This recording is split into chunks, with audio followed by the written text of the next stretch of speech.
Hello, good morning बेटा। अभी हम लोग 11th क्लास केमिस्ट्री पढ़ रहे हैं और चैप्टर फर्स्ट चल रहा है आपका। आज का टॉपिक रहेगा रिलेटिव एटॉमिक मास। ठीक है, तो एटॉमिक मास क्या होता है ये अब आप सबको पता है, बिकॉज आपने 10th में 9th में इनको डील कर चुके हो आप।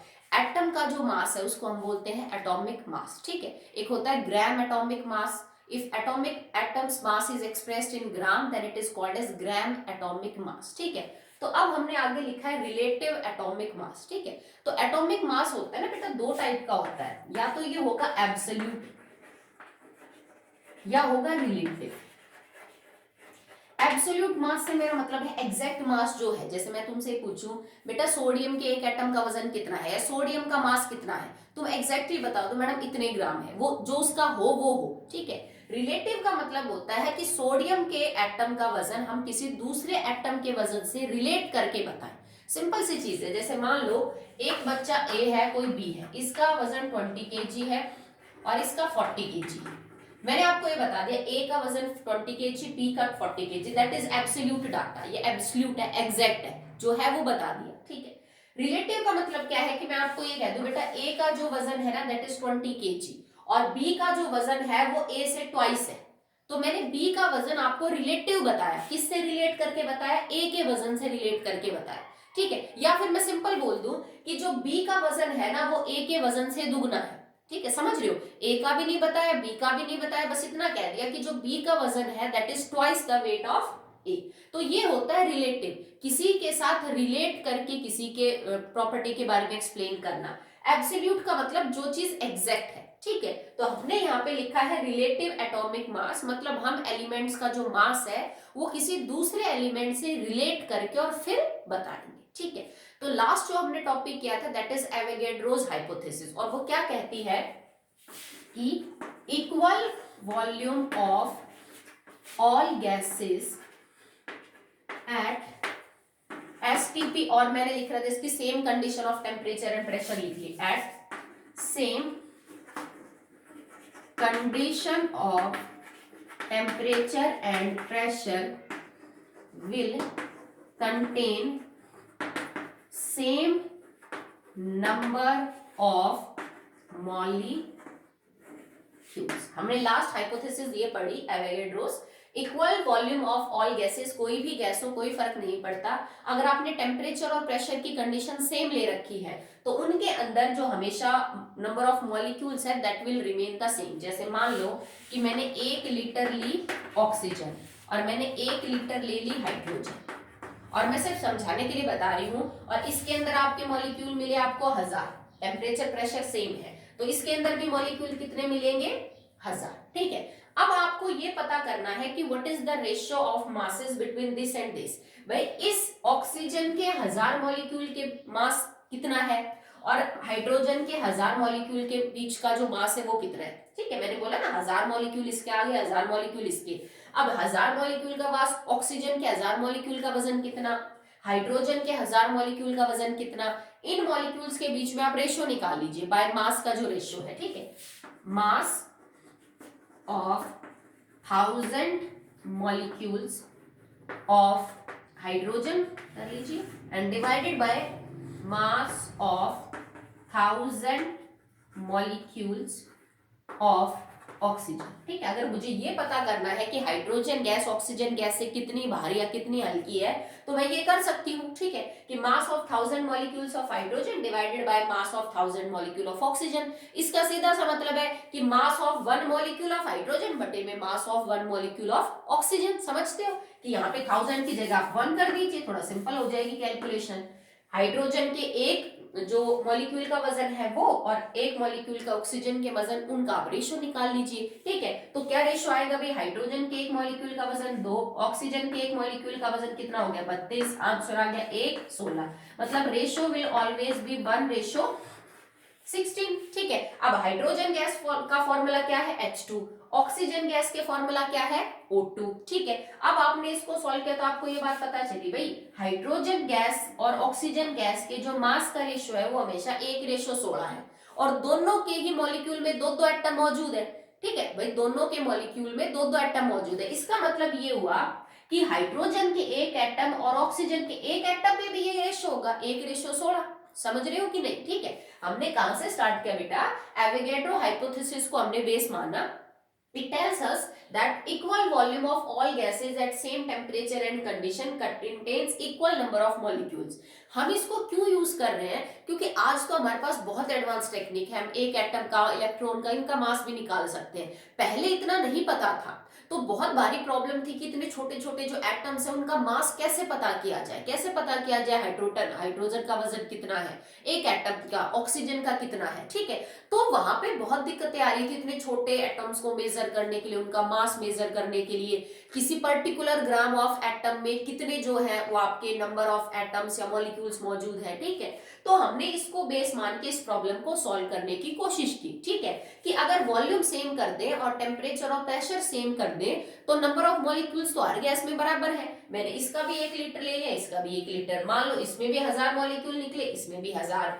तो अगर मुझे ऑक्सीजन और हाइड्रोजन के बीच के मास का रेशियो निकालना है तो mass of 1000 molecule divided by mass of 1000 molecule of oxygen, तो मैं सिंपल एक एक मॉलिक्यूल के लिए कर सकती हूँ। जब मैंने इसको सॉल्व किया तो मेरा आंसर आया 1:16, कि हाइड्रोजन और ऑक्सीजन गैस के एक एक मॉलिक्यूल के बीच में रेशियो है 1:16, जबकि एक मॉलिक्यूल हाइड्रोजन में भी 2 एटम है और इसके में भी 2 एटम है, मतलब दोनों के एक एक एटम का भी क्या होगा, 1:16। तो मेरे को ये बात समझ में आ गई ना कि हाइड्रोजन का जो एक एटम है उससे ऑक्सीजन का जो एटम है इट इज 16 टाइम्स हैवियर।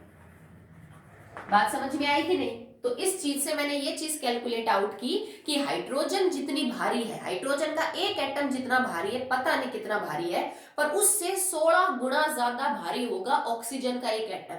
अब ना मेरे को हाइड्रोजन के वजन के बारे में पता, ना मेरे को ऑक्सीजन के वजन के बारे में पता, पर मैंने इतनी कैलकुलेशन कर ली कि हाइड्रोजन का जो भी वजन होगा एक एटम का उसको 16 से मल्टीप्लाई कर देंगे आप तो एग्जैक्ट डाटा आ जाएगा, the mass of one atom of the जो आपका ऑक्सीजन का है वो, that is relative atomic mass. कि मैंने ऑक्सीजन का वजन पता करने के लिए किससे रिलेट किया बेटा, उसको हाइड्रोजन के मास से उसको रिलेट किया, ठीक है। तो शुरुआत में हाइड्रोजन को ही बेस मान के बाकी सबका निकाल लगाया, क्यों? क्योंकि हाइड्रोजन सबसे, यूं समझ लीजिए कि सिंपल था, सबसे लाइटेस्ट एलिमेंट था, सबसे हल्का वजन उसी का है, और हमने हाइड्रोजन को 1 मान लिया, ठीक है। जैसे तुमने पढ़ा होगा 10th के अंदर हमने इलेक्ट्रोनेगेटिविटी फ्लोरीन की 4 बताई थी मैंने, तो वो मानी गई है कि फ्लोरीन की 4 मान के बाकी सबकी निकाल लो।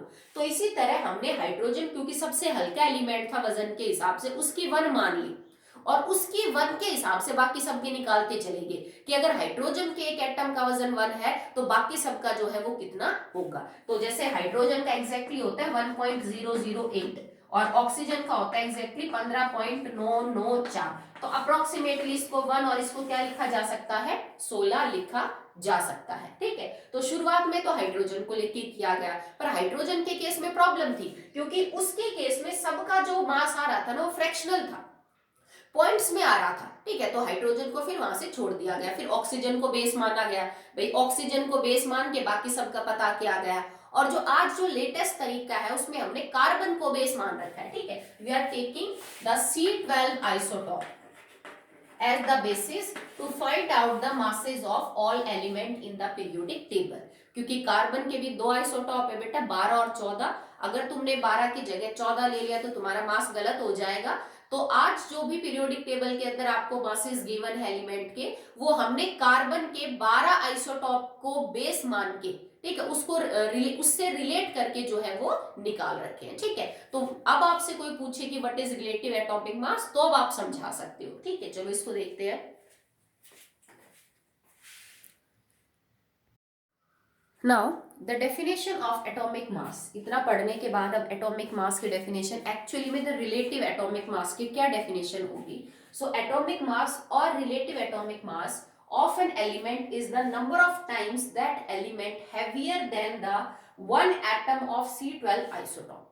आज जो भी तुम एटॉमिक मास पढ़ रहे हो, जैसे सोडियम का तुम पढ़ते हो इट इज 23, मैग्नीशियम का तुमने 24 पढ़ा, उसका क्या मतलब है सोच के देखो बेटा। एक एटम मैग्नीशियम के एक एटम का वजन 24 ग्राम तो नहीं हो सकता, ये तो बहुत भारी है।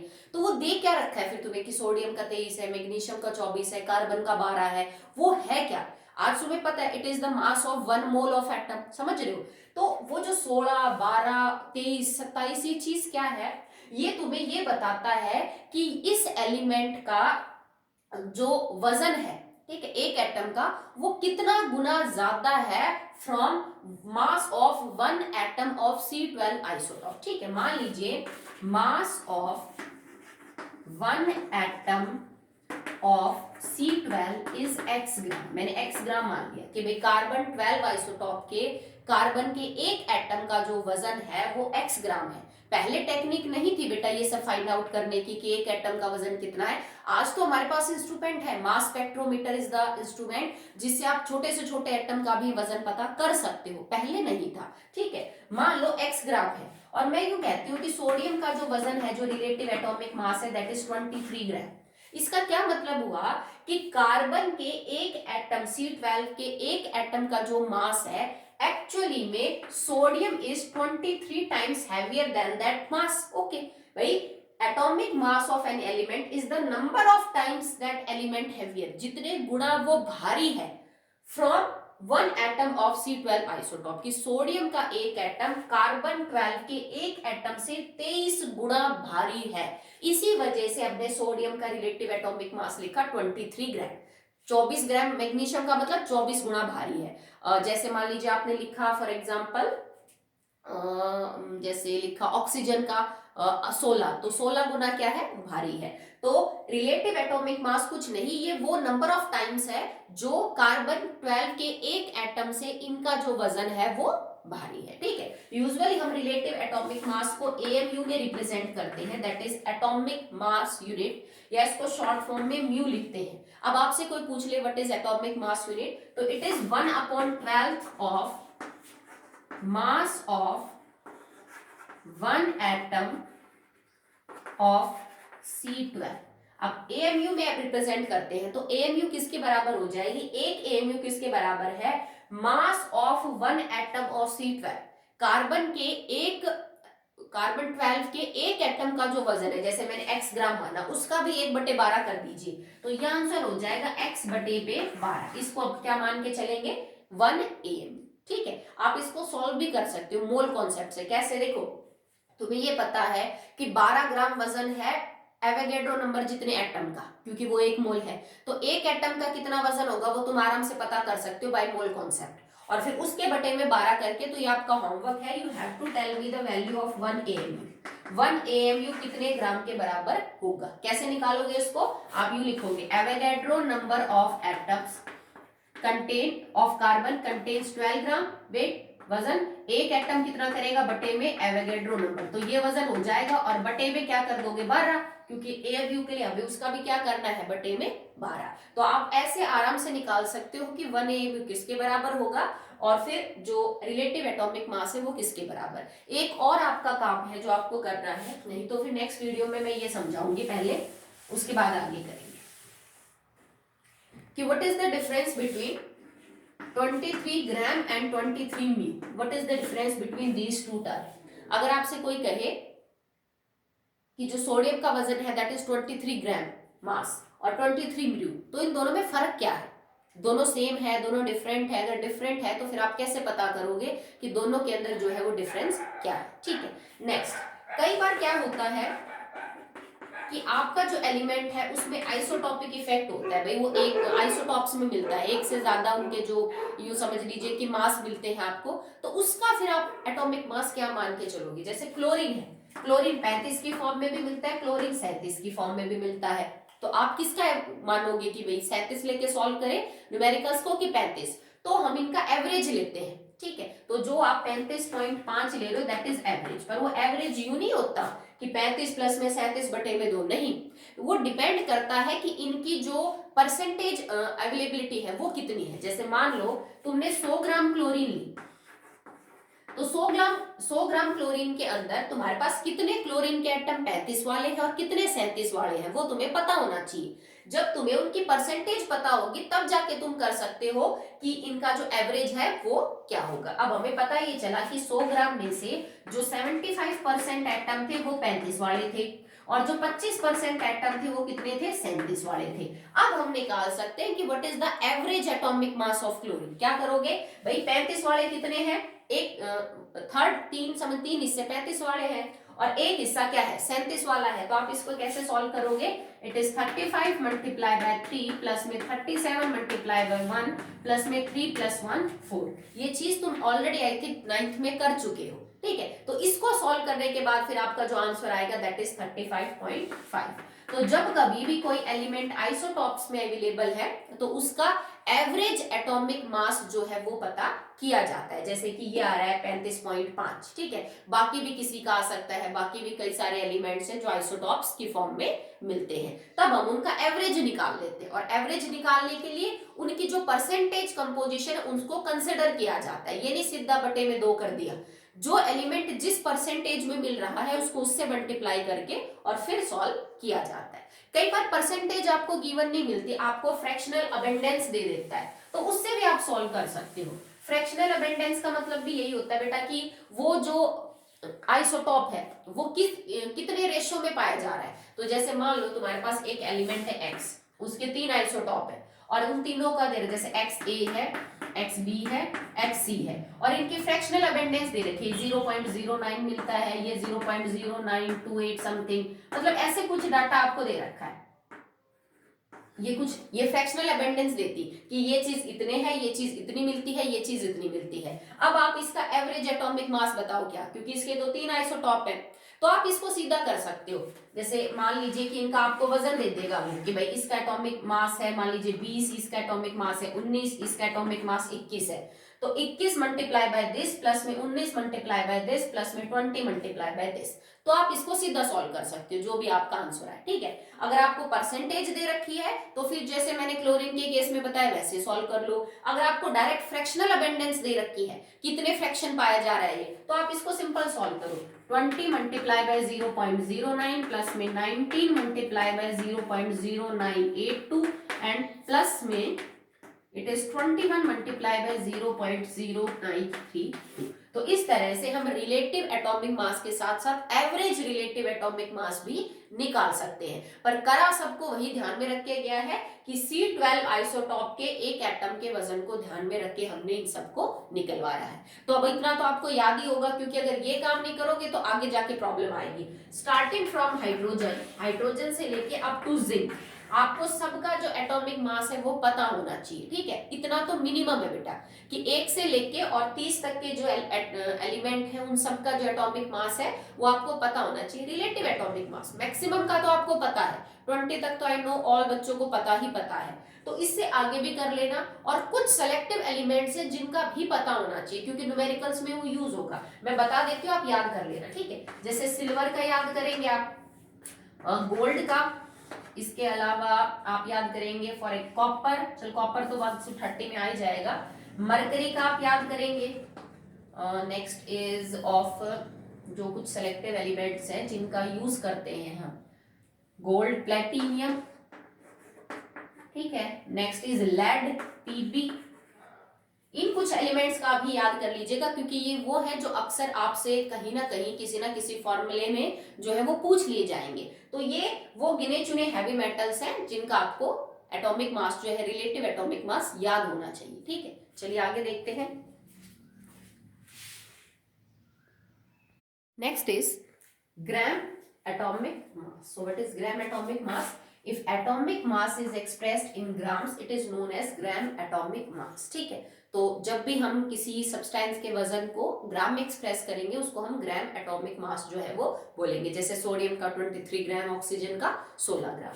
एक और टर्म यूज करते हैं मॉलिक्यूलर मास, मॉलिक्यूलर मास, जैसे एटॉमिक मास और मॉलिक्यूलर मास। तो मॉलिक्यूलर मास क्या है? मॉलिक्यूल्स या कंपाउंड के केस में जो उनका वजन है उनको हम मॉलिक्यूलर मास बोलते हैं। It is simply the number of times that molecule or compound is heavier than the 1/12 the one atom of carbon C12 isotope। 1/12 mass of one atom of C12, जिसको मैंने लास्ट टाइम x ग्राम माना था, ले लीजिए x ग्राम। अब x ग्राम क्या है? Carbon 12 के कार्बन 12 के आइसोटॉप के एक कार्बन एटम का वजन, उसका 1/12 इससे कितने नंबर ऑफ टाइम्स हैवियर है तुम्हारे मॉलिक्यूल का वजन या कंपाउंड का वजन, वो उसका क्या है बेटा? मॉलिक्यूलर मास है, बात समझ में आई? जैसे हमने एटॉमिक मास के केस में बोला था, ठीक है, कि वन AMU क्या है, atomic mass unit. 1 AMU is equal to the atom heavier than 1/12 the mass of one atom of carbon 12 isotope. तो मॉलिक्यूलर मास क्या हो जाएगा, जो भाई उस मॉलिक्यूल और उस कंपाउंड का वजन कितना गुना ज्यादा है कार्बन 12 के एक एटम के वजन के 1/12 के। समझ रहे हो? ठीक है। If this molecular mass is expressed in terms of gram, then it is known as gram atomic mass. I hope आपको क्लियर है, ठीक है। एटम के केस में वजन होता है एटॉमिक मास, जैसे सोडियम का एटॉमिक मास होगा, ऑक्सीजन का एटॉमिक मास, हाइड्रोजन का atomic mass. Express in gram it is known as gram atomic mass, क्योंकि एटॉमिक मास को तो आप AMU में भी लिख सकते हो, पर अगर ग्राम में लिखोगे then it becomes the gram atomic mass. अगर किसी मॉलिक्यूल का या कंपाउंड का मास है HCl का, H2O का, H2SO4 का, CaCO3 का, तो फिर वो मॉलिक्यूलर मास है। अगर आप उसको ग्राम में समझा रहे हो then it is known as the gram molecular mass, ठीक है। इस टॉपिक से पहले बेटा एक दो क्वेश्चन है वो फ्रैक्शनल अबेंडेंस वाले, कि क्लोरीन का, बोरोन का एवरेज एटॉमिक मास बताओ, तो वो 9th वाले क्वेश्चन आप कर लेना, नहीं समझ में आया तो मेरे से पूछ लेना। अब इस टॉपिक पे क्वेश्चन क्या बनते हैं, जैसे ये निकाल के दिखाओ, CaCO3 का ग्राम मॉलिक्यूलर मास निकाल के दिखाओ। तो आप सबको आता है भाई, कैल्शियम का कितना है 40, कार्बन का कितना है 12, एक ऑक्सीजन का 16, 16 3 48। आपने सॉल्व किया, आपका आंसर आ गया 100। तो the gram molecular mass of CaCO3 is 100 ग्राम। जैसे आपसे ये पूछ ले कोई C6H12O6, इसका बताओ, तो 6 कार्बन का कितना हो जाएगा, देखो 12 1 मल्टीप्लाई बाय 6, प्लस में हाइड्रोजन का 12 और प्लस में एक ऑक्सीजन का 16 और इसको गुणा कर दोगे आप किससे 6 के साथ, तो ग्लूकोज के केस में आपका वजन आएगा 180 ग्राम। ठीक है, ये आप सबके निकाले हुए। तो ये जरूरी है क्योंकि आगे जाके आपको इसी चैप्टर में इस टाइप के न्यूमेरिकल करने हैं जिसमें एग्जैक्टली आपको ये चीज आनी चाहिए, ये आएगी तब जाके आप आगे जो है वो सॉल्व कर पाएंगे उस न्यूमेरिकल को। ठीक है, तो देखो अभी मैंने यहाँ पे ग्राम लिखा, अगर कोई बच्चा इसको 180 म्यू लिखता है then what is the difference, जो मैंने आपसे सेम चीज पूछी है कि क्या फर्क पड़ जाएगा अगर मैं इसको 180 म्यू लिखूं तो। ठीक है, तो gram molecular mass expressed in grams, तो ये जो मैंने लिखे these are gram molecular mass, 100 gram 180 gram these are gram molecular mass. ठीक है, चलिए एक होता है फॉर्मूला मास। अब फॉर्मूला मास क्या है बेटा, इफ योर कंपाउंड इज आयनिक, अगर तुम्हारा कंपाउंड आयनिक है जैसे caesium chloride, potassium chloride, sodium chloride, potassium nitrate, sodium nitrate, इस टाइप के कंपाउंड है, तो आयनिक कंपाउंड्स के केस में जो मॉलिक्यूलर मास है उसको हम फॉर्मूला मास बोलते हैं और कुछ नहीं। ठीक है, जैसे NaCl है, भाई तुमसे कोई ये कहे NaCl का मॉलिक्यूलर मास क्या है तो तुम क्या कहोगे 23 प्लस में 35.5 दैट इज 58.5 ग्राम। ये मैंने ग्राम मॉलिक्यूलर मास लिख दिया नमक का, NaCl का, आयनिक कंपाउंड है। बट आयनिक कंपाउंड के केस में आप मॉलिक्यूलर मास की जगह एक टर्म और यूज कर सकते हो that is known as formula mass, तो ये इसका ग्राम फॉर्मूला मास भी हो जाएगा और कोई फर्क नहीं होता, बस आयनिक कंपाउंड के केस में नाम जो है वो थोड़ा सा हम अलग यूज कर लेते हैं। तो आप इस टाइप के क्वेश्चन प्रैक्टिस करना, बहुत सारे कंपाउंड्स का जो मॉलिक्यूलर मास निकाल के देखना ग्राम्स में, क्योंकि क्वेश्चंस में आप ग्राम में ही आगे यूज करोगे, पर उसके लिए आपको सबसे पहले एटॉमिक नंबर और उनके मास पता होने चाहिए। ठीक है, अगला देखिए बेटा,